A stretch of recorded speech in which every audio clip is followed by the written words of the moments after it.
Praise the Lord. ரட்சகராம் இயேசு கிறிஸ்துவின் நாமத்தில் உங்கள் அனைவரையும் வேதம் தியானம் வாக்கின நிகழ்ச்சிக்கு நான் வரவேற்கிறேன். நீங்கள் இந்த பிரபஞ்சத்திற்கு ஒத்த வேஷம் தெரியாமல் தேவனுடைய நன்மையும் பிரியமும் பரிபூர்ணமான சித்தம் என்னதென்று பகுத்தறியத்தக்கதாக உங்கள் மனம் புதிதாகிறதினாலே மறுரூபம் ஆகுங்கள் என்று சொல்லி ரோமர் 12:2 நாம் வாசிக்கிறோம். மறுரூபம் என்றாலே ஆண்டவருடைய வருகையிலே சம்பவிக்கிற காரியமாக இருக்கிறது. அது சரீரத்தில் ஏற்படுகிற ஒரு மாற்றம். இங்கு சொல்லப்படுகிற மறுரூபம் என்கிறது மனதில் ஏற்பட வேண்டிய ஒரு மாற்றம். தேவன் நம்மை குறித்து வைத்திருக்கிற நன்மையும் பிரியமும் பரிபூர்ண சித்தம் என்னதென்று அறியத்தக்கதாக நம்முடைய மனம் புதிதாக வேண்டும் என்ற வார்த்தையை நாம் அறிந்திருக்கிறோம்.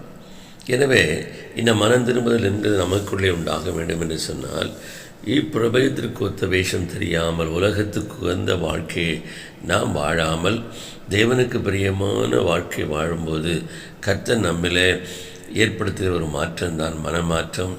அந்த மனமாற்றம் என்கிறது நம்மை மறுரூபமாக்குகிறது. அந்த மறுரூபம் என்கிறது தேவன் நமக்கென்று ஆயத்தம் பண்ணி வைத்திருக்கிற நன்மையையும் அவருடைய பிரியத்தினால் நமக்கென்று அளிக்கப்பட்டிருக்கிற வாக்கு தத்தங்களை பெற்று வாழ்கிறதுக்கு அது நமக்கு கிருபை செய்கிறதா இருக்கிறது.